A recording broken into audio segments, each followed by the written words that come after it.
salam sejahtera untuk kita semua. Assalamualaikum warahmatullahi wabarakatuh. Kali ini kita akan membahas hama non-insekta. Oke, sebelum kita masuk ke materi, ada refreshment atau untuk menyegarkan kembali ingatan kita tentang sudut pandang atau letak dari posisi tubuh, morfologi tubuh pada binatang atau mungkin serangga. Nah, jadi kalau kita melihat serangga itu dalam posisi dari bagian atas ini, itu disebut dengan dorsal. Kalau kita menelat dalam keadaan telentang, itu adalah ventral. Dari samping-samping itu disebut dengan lateral, dan dari depan disebut anterior. Nah, untuk bagian-bagiannya, kalau dekat pangkal ya atau pangkal disebut dengan basal. Kalau pada tanaman, kalau pada binatang biasa disebut dengan proksimal. Kemudian kalau bagian pucuk itu kalau binatang disebut distal, kalau tanaman disebut apikal. Oh ya, ada lupa tadi untuk dilihat dari belakang ya. Dari arah belakang begini disebut dengan posterior. Oke, kita ulangi. Anterior dari depan kepala, kemudian dari arah perut bawah disebut posterior. Untuk telentang itu disebut ventral, dan dari atas disebut dorsal. Dari samping kiri atau kanan disebut dengan lateral. Oke, nanti dipelajari di rumah ya. Oke, kita tadi di bahasan ini kita membahas tentang hama non-insekta. Nah, hama non-insekta yang kita bahas itu adalah dari subkelas Acari ya. Ini subkelas Acari. Kelasnya itu dari Arachnida. Oke. Dan filmnya tahu ya, filmnya itu adalah Arthropoda. Oke, nanti dilihat lagi tentang taksonomi ya, dari kingdom sampai spesiesnya. Coba dipelajari lagi di rumah. Oke, nanti akan ada evaluasi tentang apa perbedaan Acarina, Arthropoda, kemudian perbedaan dari Arachnida, insekta. Oke, gitu ya. Nanti tolong dipelajari, oke?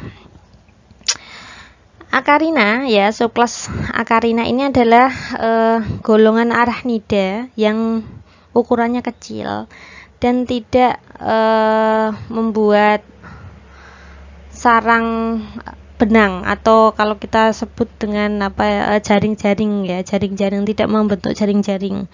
Dia ukurannya lebih kecil daripada laba-laba. Itu adalah subkelas Arachnida. Golongannya ada dua, chicks dan mites ya. Chicks itu makan darah, kemudian mites itu biasanya makan tumbuhan dan makan tungau lain, predator bagi tungau lain. Nah, ini ukurannya kecil ya. Spesiesnya yang tercatat itu sekitar 50.000 spesies tahun 2010 ya. Mungkin sekarang akan lebih banyak lagi. Coba nanti dicari referensi tentang banyak spesies Acari di dunia pada saat ini. Oke. Nah, ini chicks ya. Chicks ini makan darah. Chicks ini biasa disebut dengan tengu ya. Dia makan darah pada binatang, khususnya pada binatang-binatang vertebrata ya. Jadi kadang dia itu parasit pada ternak, kemudian kadang-kadang bisa menyerang manusia. Oke, tidak saya jelaskan di sini, nanti coba kalian pelajari lebih dalam. Agak berbeda dengan serangga. Jadi Acari itu memiliki dua bagian tubuh. Kalau serangga kan 3 bagian tubuh ya. Dibaca lagi untuk serangga ya. Oke, saya jelaskan di sini. Acari itu 2 bagian tubuh itu ada cephalothorax. Kenapa disebut cephalothorax? Karena kepala dan dada itu menyatu jadi satu. Kemudian bagian yang kedua adalah perut atau abdomen. Perbedaan lagi dengan serangga adalah Acari memiliki 4 pasang kaki ya. Kalau serangga 3 pasang kaki. Oke, di sini sudah clear ya. Nanti coba lebih dipelajari di rumah. Oke. Ini untuk morfologi tungau, ada gnatosoma adalah bagian anterior ya, bagian atas ya, di bagian ubun-ubun itu ya. Gnatosoma fungsi utama adalah memegang makanan atau alat makan. Tipe mulutnya Chelicera. Chelicera itu memotong dan menghisap. Oke, peranan tungau berbeda-beda. Ada yang jadi hama ya, kemudian ada yang jadi predator ya, ada yang jadi predator, dan juga tadi ada juga yang menjadi parasit pada hewan-hewan bertulang belakang atau vertebrata. Oke, berbeda-beda. Nah, yang kita bahas ini adalah yang berhubungan dengan tanah. Nah, ini coba ini pada spesies Brevipalpus californicus ya, ini adalah hama pada tanaman jeruk. Kalau jeruknya pernah ada gejala seperti ini, nah ini adalah gejala dari tungau. Tungaunya seperti ini bentuknya. Biasanya selain menyerang pada jeruk, ini menyerang juga pada teh dan pada pepaya. Nah, ini lagi ada Petrobia latens. Nah, Petrobia latens ini menyerang pada bawang-bawangan, kemudian pada melon, pada timun, pada kunyit, kemudian wortel dan lain sebagainya. Oke. Ada lagi Panonicus ulmi ya. Panonicus ulmi ini menyerang pada apel-apel dan pir ya, dan sebangsanya. Oke. Jadi ketika ada gejala seperti ini ya, jadi dia kusam dan kehilangan klorofil ya, ini indikasi terkena Panonicus ulmi. Nah, ini telur-telur dari Panonicus ulmi. Oke. Ini bentuk dari tungau Panonicus ulmi ya, pada daun bagian bawah ya. Ini juga ada Ambitetranicus vienensis. Nih, dia ini menyerang juga pada jenis apel-apelan, pir, ceri dan lain sebagainya ya. Jadi dia bentuknya seperti ini, ketika muda itu bening, hampir transparan, ketika dia sudah dewasa dia akan merah menyala ya. Ada lagi Tetranicus pacificus ya, seperti ini gejala yang ditimbulkan. Ini pun juga menyerangnya masih pada golongan melon, kemudian kacang kedelai, kemudian kapas, ada juga pada kacang tanah, ada juga pada buah-buah buah-buah peach ya, atau buah persik gitu ya, plum ya, dan anggur ya. Dia menyebabkan kematian pada ujungnya dan kering pada daunnya ya. Oke, sebelum kita lanjutkan, jadi ada catatan penting pada jenis tungau. Tungau itu biasanya indikasinya adalah ketika bagian tanaman baik daun, buah ya, daun dan buah itu biasanya kusam dan banyak debu. Nah, itu indikasi ada tungaunya. Nah, tungau ini biasanya bentuknya sangat kecil sekali ya, kelihatannya tidak ada apa-apa, tapi kalau kita perhatikan dengan mata telanjang pun bisa, itu ternyata ada sesuatu yang bergerak pada debu itu. Nah, itu adalah tungau. Nanti coba kalian pergi ke mungkin ke alam bebas gitu, cari tanaman atau mungkin buah-buahan. Nah, lihat gejalanya, apakah itu ada tungau atau mungkin ada yang lainnya. Oke.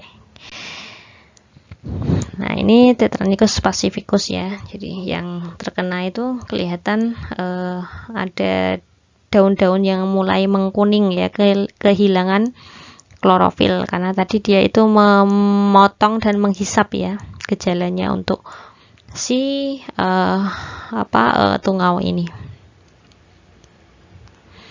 Oke, ini Tetranicus pacificus ya.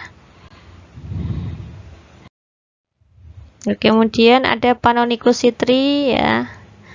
Dari namanya sudah kelihatan ya, pasti dia menyerang pada jeruk ya. Bentuknya seperti ini, seperti monster ya. Hampir semua jenis jeruk dia serang. Nah, ini hama yang cukup terkenal karena dulu pernah ada serangan jeruk ini pada jeruk lokal seperti jeruk Tawangmangu ya.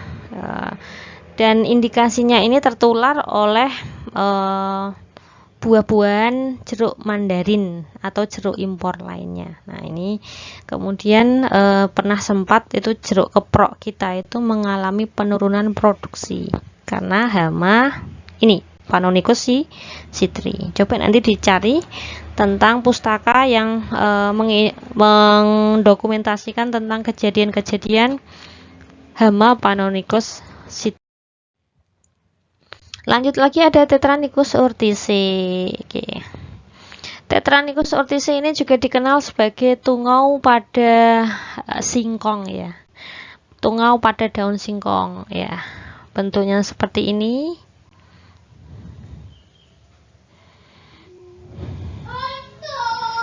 Oke. Nah, ini gejala yang timbul. Jadi dia seperti seresah-seresah kotoran ya. Ini contohnya ini bukan di singkong, tapi ini di buah apel ya. Bagian bawah buah apel itu kadang-kadang ada yang kotor ya.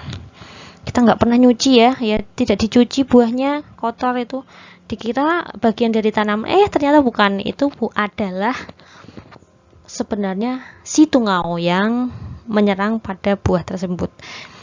Ada juga kadang-kadang itu menyerang buah jambu ya, jambu Bangkok itu kadang-kadang ada yang kotor-kotor di bawah sini.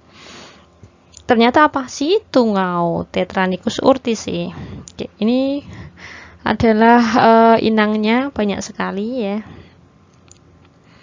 Itu ada okra, ada euphorbia, ada tanaman kacang-kacangan gitu. Dan di sini pun cassava ya, yang terkenal kalau di daerah kita itu menyerang pada singkong dan beberapa jenis buah ya, ada juga pada jagung ya. Pernah lihat ya jagung ada seresah kotor seperti itu? Nah, itu adalah tungau. Oke, jambu ada nggak ya?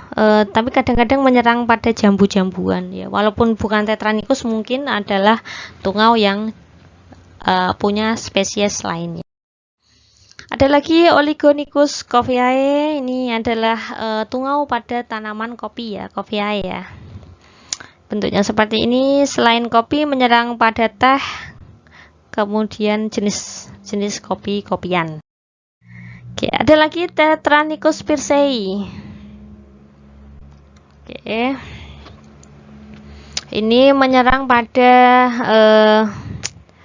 Agratum itu jenis bayam, kemudian groundnut itu kacang tanah, ada pepaya, kemudian jenis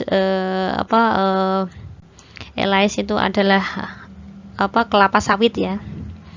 Ada telo rambat ya, telo rambat atau telo pendem ya. Jenis pisang-pisangan, kacang, kemudian jenis kacang-kacangan ya, banyak kacang-kacang. Oke, kemudian ada lagi Tetranicus cinabarius ya, atau disebut dengan tungau cinabarius ya, tungau merah cinabarius.